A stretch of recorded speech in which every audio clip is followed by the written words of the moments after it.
चीन की तरफ से अरुणाचल प्रदेश की जगहों के नाम बदलने की कोशिशों के बीच भारत ने अब अपने नक्शे पर बड़ा जवाब दिया है। भारत ने अरुणाचल प्रदेश की 27 अहम जगहों और ज्योग्राफिकल फीचर्स को सर्वे ऑफ इंडिया के आधिकारिक नक्शे पर उनके स्टैंडर्ड नामों के साथ दर्ज किया है। इनमें सीमा से जुड़े गांव हैं, पहाड़ी दर्रे हैं, एक ऊंचाई वाली झील है और 1962 की जंग से जुड़े ऐतिहासिक स्थल भी शामिल हैं। यानी मामला सिर्फ नामों का नहीं है, ये नक्शे के जरिए अपनी टेरिटोरियल पोजीशन को साफ तौर पर दर्ज करने का भी संदेश है। आइए समझते हैं पूरा मामला। अरुणाचल प्रदेश को लेकर भारत और चीन के बीच विवाद नया नहीं है।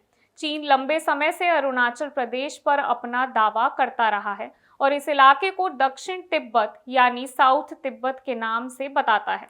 चीन की तरफ से अरुणाचल प्रदेश की अलग अलग जगहों के लिए चीनी नाम जारी करने की कोशिशें भी कई बार हो चुकी हैं। भारत लगातार इन दावों को खारिज करता रहा है और अब इसी पूरे विवाद के बीच भारत ने अपने आधिकारिक नक्शे पर 27 स्थानों और फीचर्स को स्टैंडर्ड नामों के साथ फॉर्मली आइडेंटिफाई किया है। गृह मंत्रालय के मुताबिक इन नामों को अरुणाचल प्रदेश सरकार के साथ कंसल्टेशन के बाद फाइनल किया गया है। सरकार का मकसद है कि इन जगहों की सटीक पहचान और पब्लिक अवेयरनेस बेहतर हो। अब आपको बताते हैं कि आखिर ये 27 जगह कौन कौन सी हैं। इनमें लोंगजू, माजा और बीसा जैसे 3 महत्वपूर्ण सीमा गांव शामिल हैं। इसके अलावा इसी इलाके के कुछ माउंटेन पासेस भी शामिल किए गए हैं। वहीं थगला भी इस सूची में है, जो 1962 के भारत चीन युद्ध के दौरान बेहद महत्वपूर्ण रहा था।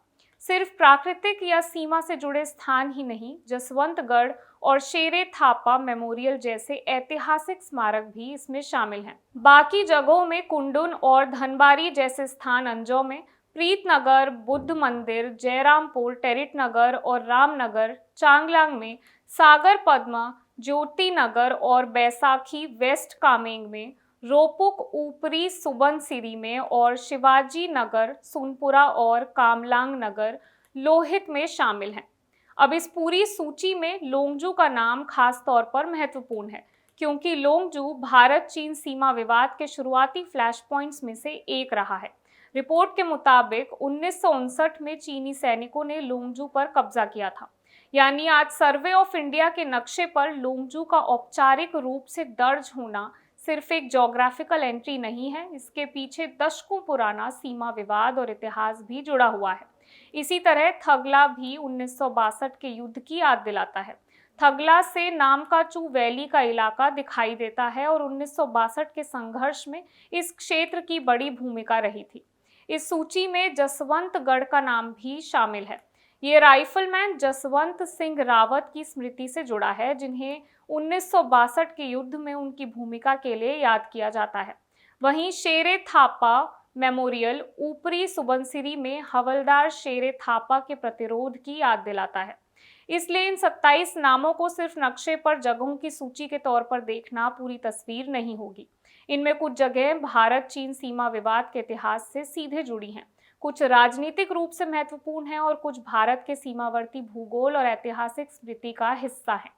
अब सवाल ये है कि भारत ने ये कदम अभी क्यों उठाया। इसका एक बड़ा संदर्भ चीन की तरफ से अरुणाचल प्रदेश की जगहों के नाम बदलने की कोशिशें हैं।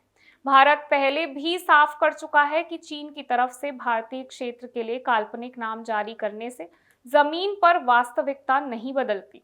अप्रैल 2026 में भी भारत के विदेश मंत्रालय ने चीन की ऐसी कोशिशों को खारिज करते हुए कहा था कि अरुणाचल प्रदेश भारत का अभिन्न और अविभाज्य हिस्सा है।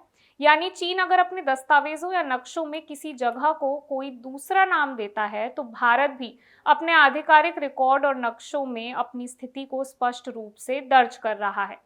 तो कुल मिलाकर सबसे अहम बात यह है कि इसे सिर्फ 27 नए नाम रखने की खबर के तौर पर नहीं देखना चाहिए, क्योंकि इन 27 जगहों में सीमा गांव से लेकर माउंटेन पासेस, झील और 1962 के युद्ध से जुड़े मेमोरियल्स तक शामिल हैं। और संदेश साफ है, सीमा पर जमीन के साथ साथ नक्शे पर भी अपनी स्थिति को स्पष्ट रखना भारत की प्राथमिकता है। मैं वंशिका सक्सेना और आप देख रहे हैं इंडिया न्यूज़।